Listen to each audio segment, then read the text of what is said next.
Hello student, welcome to my channel economics in easy way. आज मैं आप लोग के साथ में आ गई हूँ एक नए टॉपिक के साथ में। टॉपिक का नाम है प्रॉब्लम ऑफ एक्सेस डिमांड। क्या होती है ज़रा इसको समझते हैं।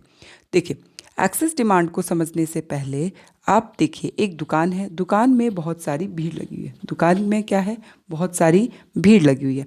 आप इस तरीके की दुकान को ऐसी पिक्चराइज कीजिए, और यहाँ पे एक शॉपकीपर है, शॉपकीपर बहुत खुश हो रहा है कि दुकान में भीड़ लग गई।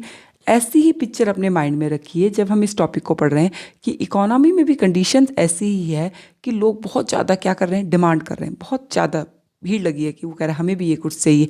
ऐसी सिचुएशन हमारे सामने है। मीनिंग को देखते हैं।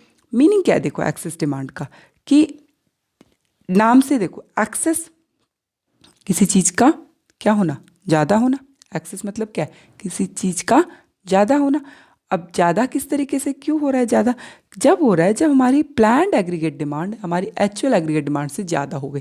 कि हम लोगों ने गुड्स पे जो पैसा, हम कहते हैं ना, योजना बनाया, प्लानिंग करते हैं कि इतना हम गुड्स पे कंजप्शन करेंगे, वो हमारी बहुत ज़्यादा हो गई और हमारी कैपेसिटी है कम। हमारी इकोनॉमी की जो एग्रीगेट डिमांड को पूरी करने की जो कैपेसिटी है वो कम है। ठीक है, वो कम है और हम डिमांड योजनाएं, हम प्लानिंग जो है वो ज़्यादा की बना रहे हैं। ठीक है, वो हमारे सामने सिचुएशन है। जैसे हम कोई ट्रिप पे जाएं और हमारे पास, हम खर्च तो कर सकते हैं 10,000 रुपीज़ ही, हमारे पास इतने ही पैसे, लेकिन हम क्या कर रहे हैं, योजनाएं तो हम बना रहे हैं कि नहीं नहीं, मैं तो इतना इतना ये सब करूँगा वो करूँगा। तो ये क्या हो रहा है, एक्सेस हो रहा है। ये क्या हो रहा है, आपका एक्सेस हो रहा है, आपके पैसे ज़्यादा खर्च हो सकते हैं उस चीज़ में। वही सिचुएशन इकोनॉमी में, कि लोग डिमांड की तो ज़्यादा वो कर रहे हैं, और लेकिन हमारी इकोनॉमी की कैपेसिटी उतनी नहीं है। ठीक है, तो ये जो सिचुएशन होती है हमारी क्या कहलाती है, एक्सेस डिमांड की। एक चीज़ और ध्यान रखिएगा, कॉरस्पॉन्डिंग टू फुल एम्प्लॉयमेंट। कैसी सिचुएशन पे, फुल एम्प्लॉयमेंट के कॉरस्पॉन्डिंग ऐसी सिचुएशन हमारे सामने है। ऐसी सिचुएशन को ही हम क्या कहते हैं, एक्सेस डिमांड कहते हैं। कि फुल एम्प्लॉयमेंट है, फुल एम्प्लॉयमेंट पे हमारी प्लान्ड एग्रीगेट डिमांड ज़्यादा है, एक्चुअल एग्रीगेट डिमांड कम है। नेक्स्ट हमारा है कि एक्सेस डिमांड को हम किस तरीके से रिप्रेजेंट करते हैं डायग्राम से। देखो, यहाँ हमारा वाई एक्सिस पे एग्रीगेट डिमांड, एक्स एक्सिस पे हमारी जीडीपी आउटपुट इनकम, और ये हमारा एग्रीगेट डिमांड सप्लाई, ये हमारा aggregate demand at full employment level, और ये हमारा aggregate demand at planned aggregate demand. ठीक है, हम यहाँ हैं, इस पॉइंट पर हैं, इस पॉइंट पर हैं। यहाँ हम क्या आ सकते हैं, संतुलन में आ सकते हैं। यहाँ हम क्या आ सकते हैं, देखो ये जो पॉइंट है इस पे हम संतुलन में आ सकते हैं, मतलब इक्विलिब्रियम में हैं हम लोग, क्योंकि यहाँ पे एग्रीगेट डिमांड एग्रीगेट सप्लाई के इक्वल है। लेकिन हमारी जो डिमांड है वो और भी ज़्यादा हो रही है। हमारी डिमांड क्या है, वो यहाँ तक पहुँच रही। इसी सिचुएशन को, इसी गैप को हम क्या कहते हैं, एक्सेस डिमांड। तो हम क्या कह सकते हैं, ADP is more than ADF, या आप इसको ऐसे कह सकते हो, planned aggregate demand, it is the gap between the planned aggregate demand and full employment aggregate demand. किसके बीच का गैप है, प्लान्ड एग्रीगेट डिमांड और फुल एम्प्लॉयमेंट एग्रीगेट डिमांड के बीच का गैप ही हमारा क्या कहलाता है, एक्सेस डिमांड कहलाता है। आई होप आपको समझ में आ गया होगा। अब हम पढ़ेंगे causes of aggregate demand, causes of excess demand. क्या है हमारा, कॉजेज ऑफ एक्सेस डिमांड। ठीक है, एक्सेस डिमांड के कॉज क्या है, कारण क्या है। पिछले वाले में जब हमने डेफिसिट डिमांड पढ़ा था तो मैंने आपको एक ट्रिक भी बताई थी कि इस तरीके से हम कर सकते हैं। तो अभी उसी हिसाब से हम फिर से देखेंगे कि एक्सेस डिमांड के क्या क्या हमारे सामने कारण हो सकते हैं। ठीक है, तो उसी चीज़ को देखो, याद रखिएगा, थोड़ा सा मैं आपको बता दूँ। वही वाली चीज़ याद रखिएगा। कौन सी वाली, aggregate demand is equal to क्या होता है, C+I+G+X माइनस में M। इनको ध्यान रखिएगा। ठीक है, तो अभी हम देखते हैं C पे, हम किस पे कॉन्सेंट्रेट करते हैं, C पे कॉन्सेंट्रेट करते हैं कि C क्या कर रहा है। ठीक है, हम जरा C को देखते हैं। C में देखिए, पहला है हमारा increase in private final consumption expenditure. अब क्या हो रहा है, प्लस वाले माइनस में हो जाएंगे, प्लस वाले किसको शो कर रहे हैं कि इंक्रीज हो रहे हैं, उसको हमें माइनस में नहीं करना। प्लस मतलब बढ़ा रहे, यानी कि कंजप्शन बढ़ रहा है। कैसे बढ़ रहा है कंजप्शन, MPC तो ज़्यादा है और MPS क्या हो रही है, कम हो रही है। यानी कि जो इनकम बढ़ रही है उसको हम लोग कंजप्शन पे ज़्यादा खर्च कर रहे हैं और सेविंग पे कम खर्च कर रहे हैं। कंजप्शन पे ज़्यादा पैसा खर्च हो रहा है, सेविंग पे कम पैसा खर्च हो रहा है। इसके कारण इकोनॉमी में क्या है, एक्सेस डिमांड की सिचुएशन है। क्यों हो रहा है ऐसा? क्योंकि डेमोन्स्ट्रेशन इफेक्ट है। लोग देखा देखी में पैसे खर्च कर रहे हैं, है ना, कि देखा देखी होती है ना, कि चलो इसने नई गाड़ी खरीद ली तो मैं भी नई गाड़ी खरीद लेता हूँ। जब हम एक दूसरे को देख के कंजप्शन करते तो ऐसी सिचुएशन में इकोनॉमी में एक्सेस डिमांड की प्रॉब्लम क्रिएट होती है। नेक्स्ट क्या है हमारा, सी के बाद में क्या था, आई से increase in investment expenditure. Investment भी बढ़ गया। इन्वेस्टमेंट बढ़ने से क्या होगा, इन्वेस्टमेंट बढ़ गया तो इनकम बढ़ गई। इनकम बढ़ने से क्या होगा, एग्रीगेट डिमांड बढ़ जाएगी। इनकम बढ़ने से क्या होगा, एग्रीगेट डिमांड बढ़ जाएगी। तो एक्सेस डिमांड का एक और कारण क्या हो सकता है कि इन्वेस्टमेंट बढ़ गया। इन्वेस्टमेंट बढ़ने से डेफिनेटली एम्प्लॉयमेंट बढ़ता है, एम्प्लॉयमेंट बढ़ने से इनकम, और इनकम बढ़ने से एग्रीगेट डिमांड बढ़ती ही है। ठीक है, नेक्स्ट हमारा कारण क्या है, सी के बाद में क्या था, आई के बाद में क्या था, जी से सरकार यानी कि government, increase in government expenditure. सरकार ने भी पैसे खर्च कर दिए, सरकार ने नई नई स्कीम्स लेके आ गए, सोशल वेलफेयर स्कीम्स वगैरह लानी शुरू कर दी। अब इससे क्या होगा, सोशल वेलफेयर स्कीम आ गई तो यानी कि सर गवर्नमेंट भी पैसे खर्च कर रही है, गवर्नमेंट ने कोई इन्वेस्टमेंट शुरू कर दिया, ऑटोनॉमस इन्वेस्टमेंट बढ़ा दिया।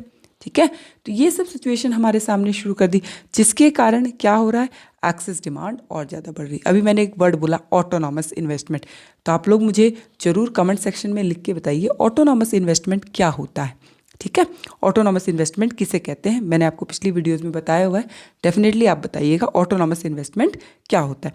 तो जब गवर्नमेंट ने इन एक्सपेंडिचर बढ़ाया, एक्सपेंडिचर बढ़ने से भी डिमांड पे इफेक्ट पड़ा और डिमांड हमारी बढ़ गई। नेक्स्ट क्या था, जी के बाद में सी प्लस आई प्लस जी और एक्स माइनस एम यानी कि नेट एक्सपोर्ट।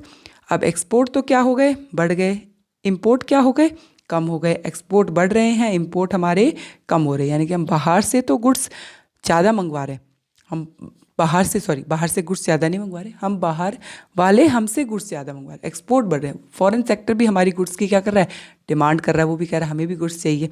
दूसरी तरफ हमारे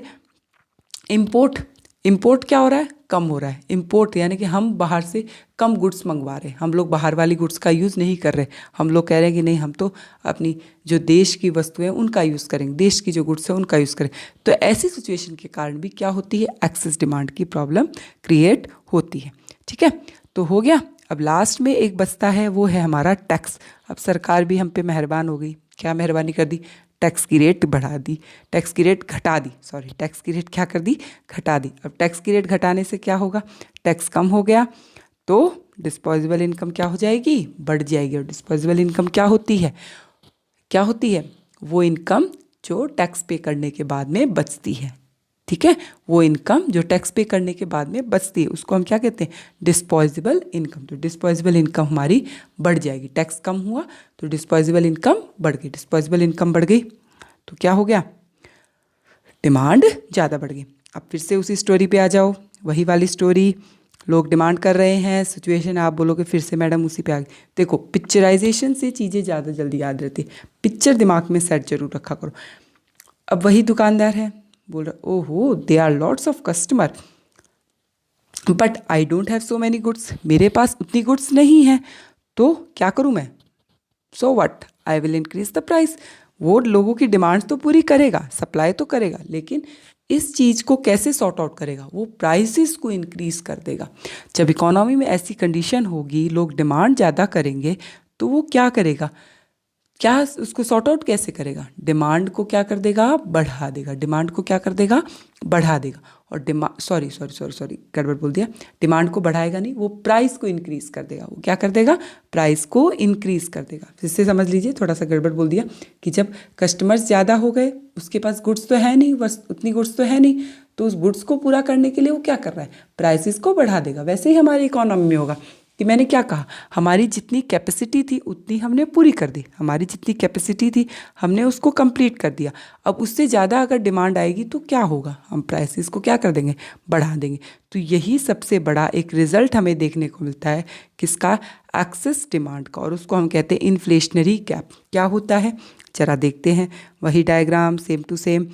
ठीक है, ये हमारी एग्रीगेट डिमांड, सप्लाई, और ये हमारी aggregate demand at full employment level, और ये हमारी aggregate demand planned aggregate demand. ठीक है, अब हम यहाँ पे इक्विलिब्रियम पे हैं, इस पॉइंट पर इसी के बीच का जो गैप है ये हमारा इक्विलिब्रियम लेवल है, ये हमारा क्या है, इक्विलिब्रियम लेवल है।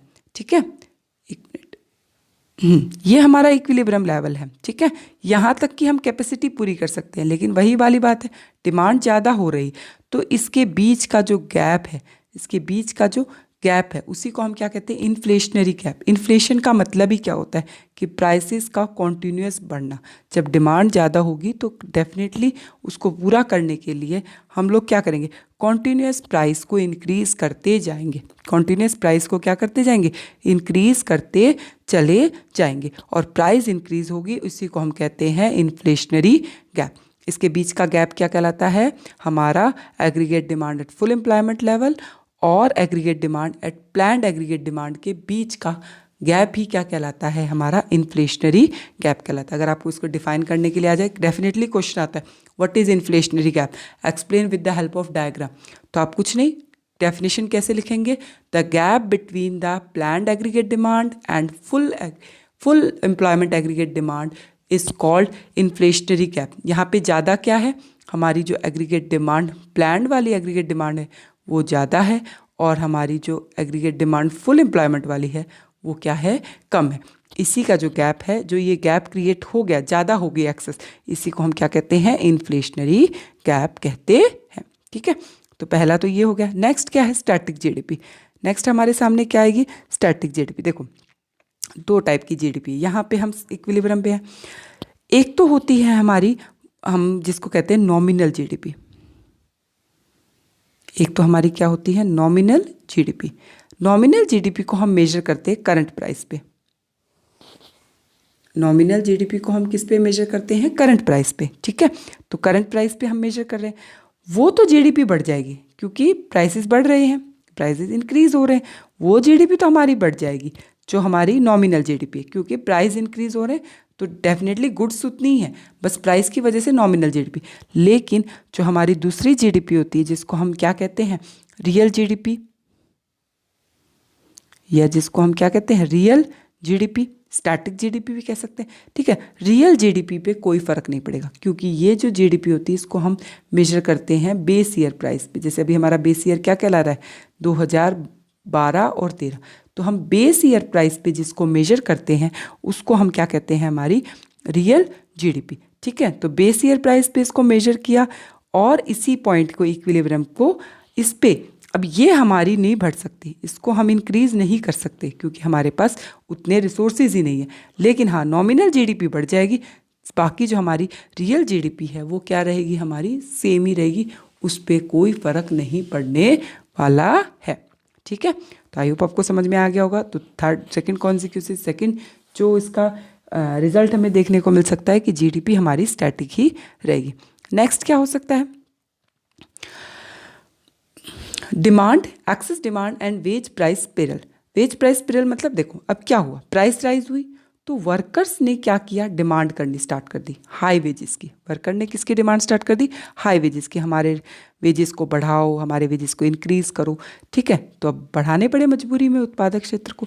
जो हमारे प्रोड्यूसर सेक्टर है उसने उसको बढ़ा दिया, तो क्या हुआ, कॉस्ट ऑफ प्रोडक्शन बढ़ गया। कॉस्ट ऑफ प्रोडक्शन क्या हो गया, बढ़ गया। कॉस्ट ऑफ प्रोडक्शन जब बढ़े, देखो अब एक फैक्ट्री है, 4 फैक्टर ऑफ प्रोडक्शन हम पढ़ते आए हैं, लैंड, लेबर, कैपिटल, एंटरप्रेन्योर। ठीक है, अब जब लेबर ने वेजेस को बढ़ाया तो डेफिनेटली फैक्टर ऑफ प्रोडक्शन का प्राइस बढ़ गया। फैक्टर ऑफ प्रोडक्शन का प्राइस बढ़ेगा तो जो प्रोड्यूसर सेक्टर है उसको डेफिनेटली वो प्राइसेस को बढ़ाएगा। इस कॉस्ट को निकालने के लिए वो क्या करेगा, अपनी प्राइसेस को क्या कर देगा, बढ़ा देगा, प्राइस को बढ़ा दिया। तो अगेन प्राइस राइज, मतलब एक प्राइस राइज होने से फिर से प्राइस राइज हुई, एक प्राइस की इंक्रीज होने से जब दूसरी प्राइस उसी वजह से इंक्रीज हुई, उसी को कहते हैं वेज प्राइस स्पिरल। उसी को क्या कहते हैं, वेज प्राइस स्पिरल। ठीक है, आई होप आपको समझ में आया होगा। ये है इसके रिजल्ट, किसके रिजल्ट हैं, एक्सेस डिमांड के। अब देखो हमने excess demand, deficit demand, inflationary gap, deflationary gap दोनों के बारे में पढ़ लिया। अब जरा इनका एक कंपैरिजन पढ़ लेते हैं कि दोनों के बीच का कंपैरिजन हम लोग कर लेते हैं, इन्फ्लेशनरी डिफ्लेशनरी, ताकि आपको एकदम अच्छे से समझ में आ जाए। तो कैसे है ये मैंने आप लोग के लिए बनाया है। When actual aggregate demand is less than the planned aggregate demand. Inflationary gap या इसको हम क्या कहेंगे, एक्सेस डिमांड कब होती है, जब एक्चुअल एग्रीगेट डिमांड हमारी क्या है, कम है प्लान्ड एग्रीगेट डिमांड से। एक्चुअल एग्रीगेट डिमांड ज़्यादा ही कम है किससे, प्लान्ड एग्रीगेट में, और इसी गैप को हम क्या कहते हैं, इन्फ्लेशनरी गैप। और जब एक्चुअल एग्रीगेट डिमांड ज़्यादा है प्लान्ड एग्रीगेट डिमांड पे, उसके गैप को हम क्या कहते हैं, डिफ्लेशनरी गैप। ठीक है, यहाँ पे इसमें क्या होता है, कोई अनएम्प्लॉयमेंट, ऐसी सिचुएशन में क्या होता है, देयर इज़ नो अनएम्प्लॉयमेंट, कोई अनएम्प्लॉयमेंट नहीं होता, बट इसमें क्या होता है, अनएम्प्लॉयमेंट की सिचुएशन होती है।